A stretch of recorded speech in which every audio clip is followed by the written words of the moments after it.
Guys, let's write channel में आपका स्वागत है।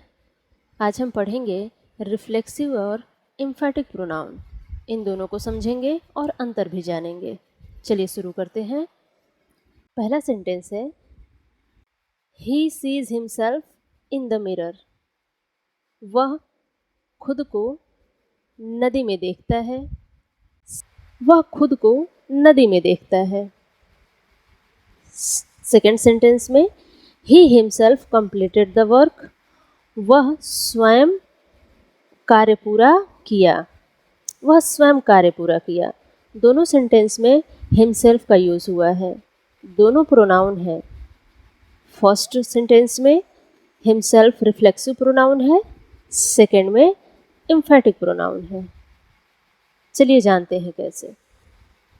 सबसे पहले ये जान लें कि एम्फैटिक या रिफ्लेक्सिव प्रोनाउन बनते कैसे हैं। कौन कौन से हैं? I, we, you, he, she, it, they, ये पर्सनल प्रोनाउन है। पर्सनल प्रोनाउन से ही रिफ्लेक्सिव या एम्फैटिक प्रोनाउन बनते हैं। I, myself, we, ourselves, you, yourself, ये सिंगुलर है।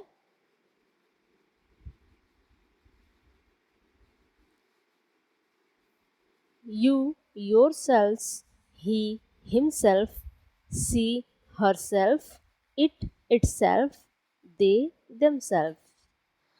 पोजेसिव प्रोनाउन में सेल्फ या सेल्व्स ऐड करके रिफ्लेक्सिव प्रोनाउन या एम्फैटिक प्रोनाउन बनाया जाता है।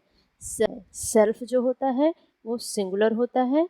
सेल्व्स प्लूरल प्रोनाउन में ऐड किए जाते हैं, ये प्लूरल होता है।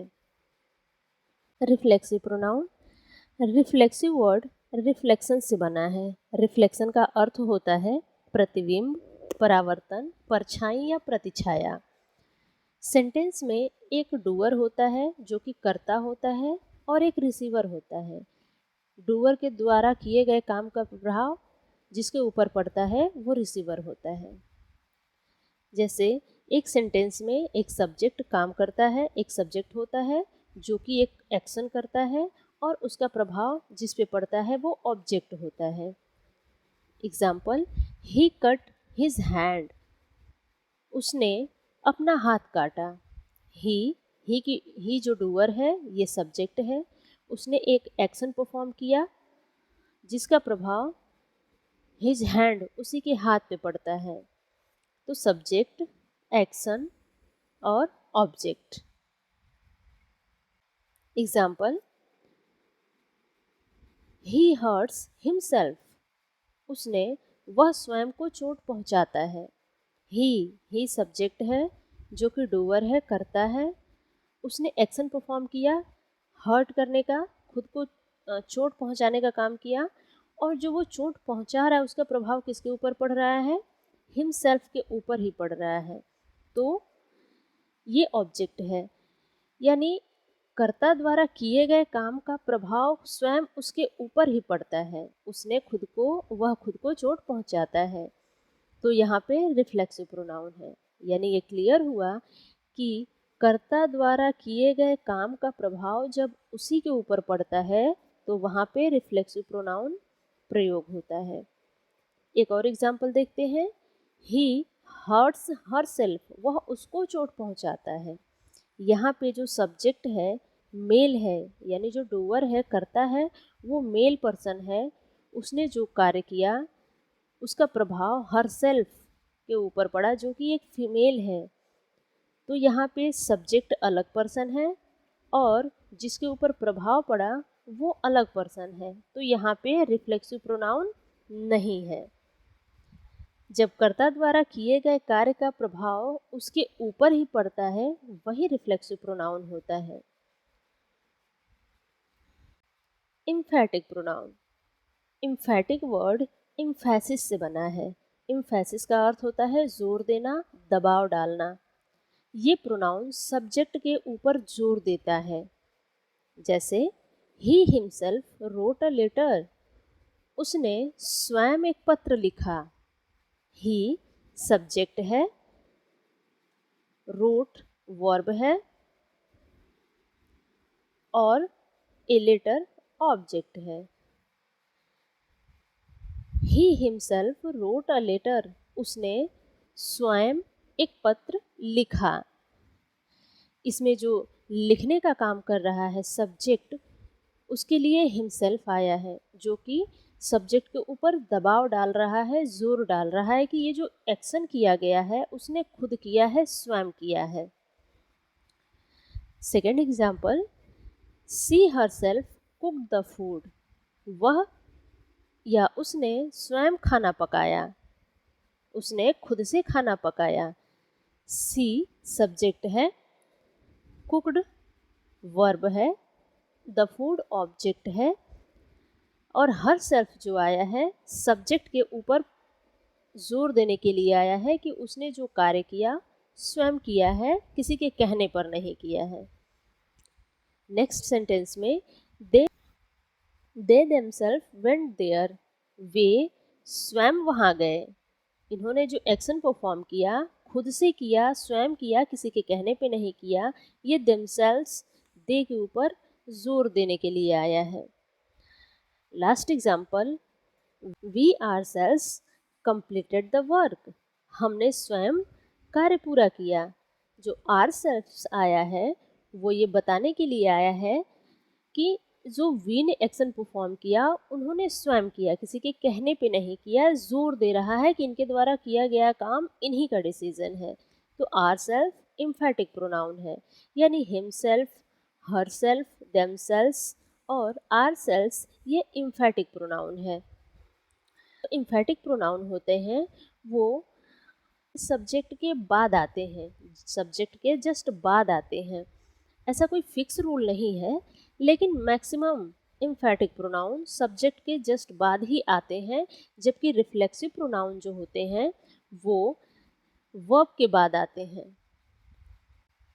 रिफ्लेक्सिव प्रोनाउन और इम्फेटिक प्रोनाउन में अंतर जानते हैं। यदि प्रोनाउन में सेल्फ या सेल्स लगा हो तो रिफ्लेक्सिव प्रोनाउन होगा या इम्फेटिक प्रोनाउन होगा, ये क्लियर है। अगर प्रोनाउन में सेल्फ या सेल्स लगा हो तो ये बात तो कंफर्म है कि या तो वो रिफ्लेक्सिव प्रोनाउन है या तो इम्फेटिक प्रोनाउन है। अब उन दोनों में अंतर करने के लिए, यदि सब्जेक्ट और ऑब्जेक्ट एक ही व्यक्ति हैं तो वहाँ रिफ्लेक्सिव प्रोनाउन है। फिर से देखिए, यदि सब्जेक्ट और ऑब्जेक्ट एक ही व्यक्ति हैं जिस सेंटेंस में, तो वहाँ पे रिफ्लेक्सिव प्रोनाउन है। जैसे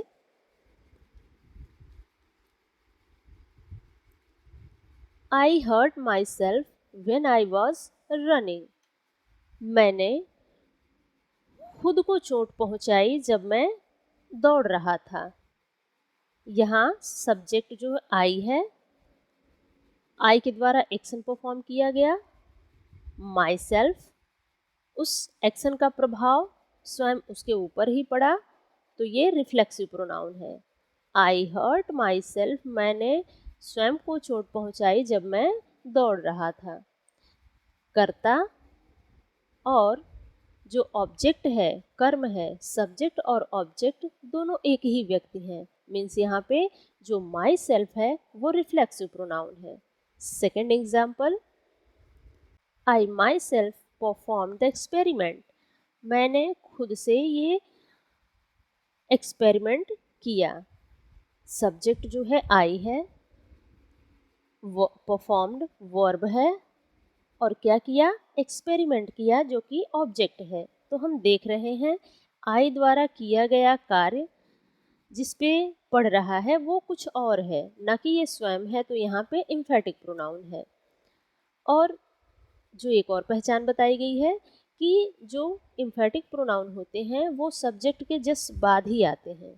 फिर मैं कह रही हूँ ये फिक्स रूल नहीं है, फिर भी मैक्सिमम जो इम्फेटिक प्रोनाउन है सब्जेक्ट के जस्ट बाद ही आ जाते हैं और वर्ब से पहले आते हैं, जबकि जो रिफ्लेक्सिव प्रोनाउन है वो वर्ब के बाद आते हैं और वो ऑब्जेक्ट होते हैं। और एग्जाम्पल से इन्हें क्लियर करते हैं। इम्फेटिक प्रोनाउन के examples, I did it my self, I subject है, डिड वर्ब है और इट ऑब्जेक्ट है। My self, I did it my self, मैंने इसे खुद किया, ये इम्फैटिक प्रोनाउन है। मैंने पहले बताया था कि ये कोई फिक्स रूल नहीं है कि सब्जेक्ट के जस्ट बाद ही इम्फैटिक प्रोनाउन आएगा। यहाँ देखिए, यहाँ इम्फैटिक प्रोनाउन है लेकिन लास्ट में आया है। आई सब्जेक्ट है, डिड वर्ब है, इट जो काम किया गया है वो ऑब्जेक्ट है, यानी कर्ता अलग है और जो कर्म है वो अलग है, दोनों एक व्यक्ति नहीं है। ये कंफर्म करता है कि जो माई सेल्फ है वो इम्फैटिक प्रोनाउन है और वो सब्जेक्ट पे जोर दे रहा है। She herself cooked the food, उसने स्वयं खाना पकाया। सी सब्जेक्ट है, पकाया वर्ब, फूड ऑब्जेक्ट। सब्जेक्ट और ऑब्जेक्ट अलग अलग व्यक्ति हैं, यानी ये इम्फैटिक प्रोनाउन है। ये जो हरसेल्फ है सी पे जोर देने के लिए आया है कि उसने जो भोजन पकाया वो खुद से पकाया है।